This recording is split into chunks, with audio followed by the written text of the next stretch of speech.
жетінші жаттығудың есептерін шығарайық. Су айдынына тас тасталғанда тоғындар пайда болды.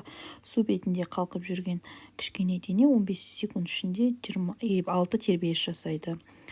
Егер өркештердің бір-бірінен ара қашықтығы 40 см, яғни ол толқын ұзындығы деген сөз, болатын болса, толқын жылдамдығын табамыз.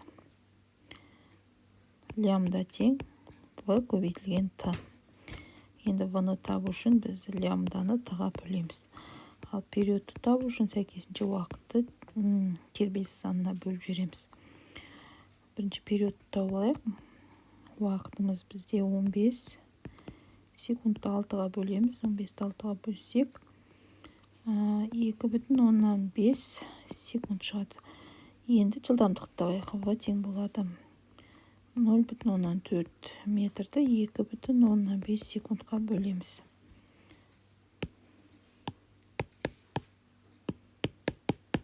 0,16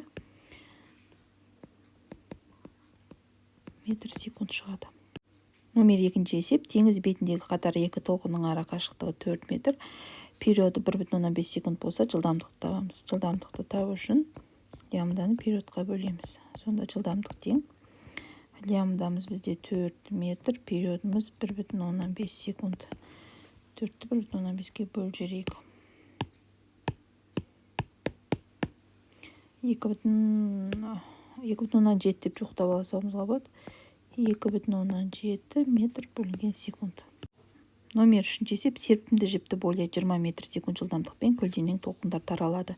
Тербеліс период 0,15 секунд болса, толқын ұзындығын табамыз. Толқын ұзындығын табу үшін жылдамдықты периодқа көбейтеміз. Толқын ұзындығы 20 метр секунд 0,15 секундқа көбейтеміз. Секунд пен секунд қысқарады. Сонда 10 метр шығады екен.